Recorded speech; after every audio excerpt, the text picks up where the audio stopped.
Bien, on va faire un tour de plaine rapide des cultures en place. Tour de plaine important car en ce moment les chaleurs reprennent, les pluies reprennent aussi. Donc c'est propice aussi aux déclarations des maladies. Je vais vérifier que les plantes sont saines. Il y a eu récemment des petites périodes de gelée. Je veux voir sur les cultures s'il n'y a pas eu trop de dégâts. Donc ici, première culture, je suis dans un champ de févrole, sur un terrain argilo-calcaire. J'en ai aussi sur un autre terrain, je vous les fais voir tout de suite après, sur un terrain complètement différent. Des limons très caillouteux, je vous les avais déjà fait voir dans des précédentes vidéos. Elles sont assez peu développées, mais elles sont surtout en pleine floraison. Et je remarque que certaines fleurs sont certainement touchées par le gel.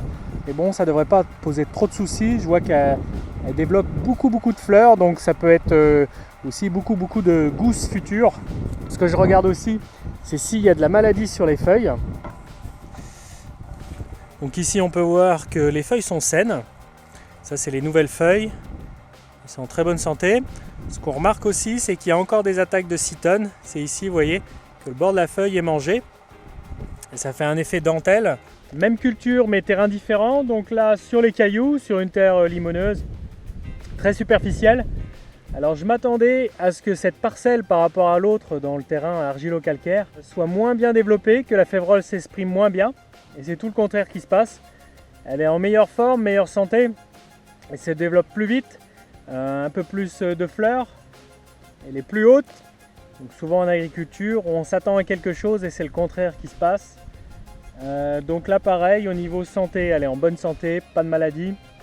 Elle a été très attaquée par les cytones au début de son développement, comme ici. On a de nombreuses fleurs. Voilà, puis elle devrait continuer à brancher. Ici, voilà une nouvelle tige qui va se former, qui va se développer. Il faut savoir que je ne l'ai pas semé épais, 23 pieds au mètre carré. C'est la seule semence que j'avais. Et je suis plutôt satisfait parce que tout a levé. Elle n'est pas trop épaisse, pas trop claire. Les trous se comblent. On a même du chêne qui pousse dans le champ. Voilà un petit chêne.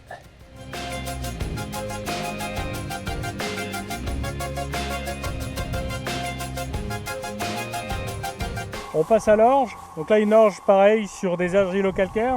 Je trouve qu'elle est en très bonne santé. Le feuillage n'est pas éteint par des maladies. Ni même jusqu'à la base des tiges. Tout ça c'est sain.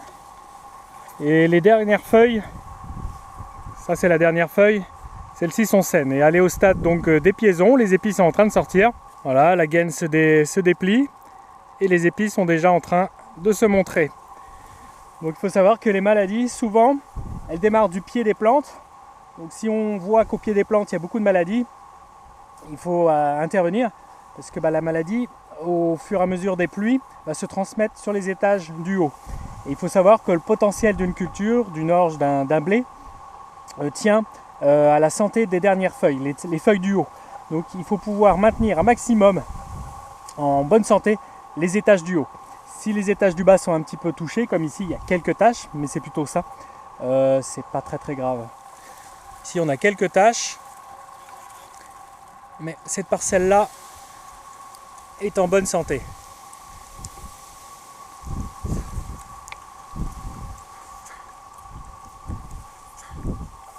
Donc là on est début mai et sur cette culture, sur cette orge, je n'ai plus d'intervention à faire. J'ai plus qu'à attendre la moisson d'ici 2 mois. Donc toujours de l'orge mais une autre parcelle, un autre type de terre, beaucoup plus séchant à cet endroit-là. Elle est restée naine très longtemps, là elle est très basse l'orge et elle est déjà en train d'épier, elle est ici. Ça peut être souvent 2 fois plus haut. Et ce qui s'est beaucoup révélé là dernièrement, c'est l'explosion des maladies. Donc ici elle est très malade. Le potentiel est complètement entamé. Les feuilles de tous les étages sont touchées. Ici, vous voyez, le feuillage est taché de noir, donc c'est pas normal. Et c'est pas la dernière feuille, mais bon, c'est une feuille du haut. Celle-ci, feuille du haut aussi. Il n'y a que la dernière petite feuille du haut là qui n'est pas touchée. Toute cette maladie va atténuer pas mal le rendement.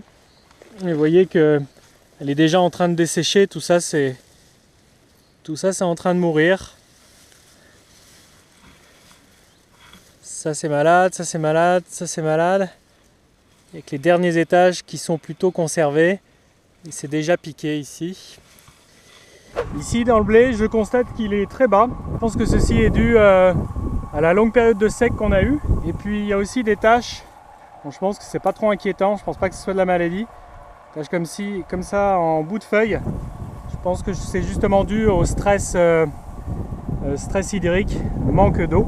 Bon, cette année on va pas avoir de problème avec des problèmes de verse. C'est-à-dire la verse, c'est lorsque le plant se couche. Comme l'orge, on a une plante qui est saine.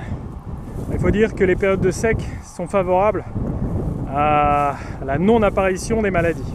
Un temps humide et chaud favorise les maladies des plantes. La piquaison va s'effectuer un petit peu après l'orge. Ici, la dernière feuille est sortie. Et voilà, l'épi est encore dans sa gaine. Et il va sortir ici. Vous voyez, les barbes sont en train de pointer.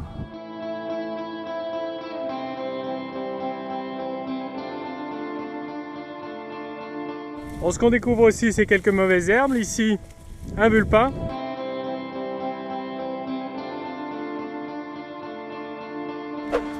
Bon, on a une luzerne qui n'est pas trop développée. Elle a souffert du sec elle aussi. Elle n'est pas très haute, il n'y a pas une masse végétative importante. Donc là, elle est la veille d'être coupée, d'être fauchée. Ensuite, elle repartira. Elle fleurira et au mois de septembre, je la récolterai pour la graine. Elle est en bonne santé. Voilà, donc la luzerne a la différence du blé, du colza, de l'orge. La luzerne, vous pouvez la couper, la faucher, elle repartira du pied, alors que les autres cultures ne peuvent pas faire ça. Donc là, on se trouve dans le colza qui est fait que de repousse. C'est un colza donc que je rappelle que je n'ai pas semé. Tout de suite après la récolte du blé l'année dernière, il s'est mis à repousser. Et voici le résultat. Donc la floraison est en train de se terminer. Donc là, au niveau intervention, normalement, je n'ai plus rien à faire. Il est protégé des maladies. Ce qu'il faut que je regarde quand même, c'est encore les attaques d'insectes qu'il peut y avoir. Voilà, j'en ai découvert. Vous allez en voir quelques-unes.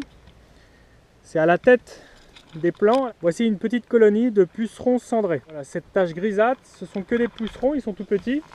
Ici, il y en a. Voilà, bon, il y a quelques colonies sur quelques pieds, c'est pas important, donc ça ne nécessite pas d'intervention de ma part. La population, le nombre de siliques, je suis plutôt satisfait. Il a bien branché, il y a beaucoup de siliques qui ont été fécondés, beaucoup de fleurs. Vous voyez, ça c'est une silique et à l'intérieur, on voit se dessiner les graines. Je vais vous faire voir quelques graines.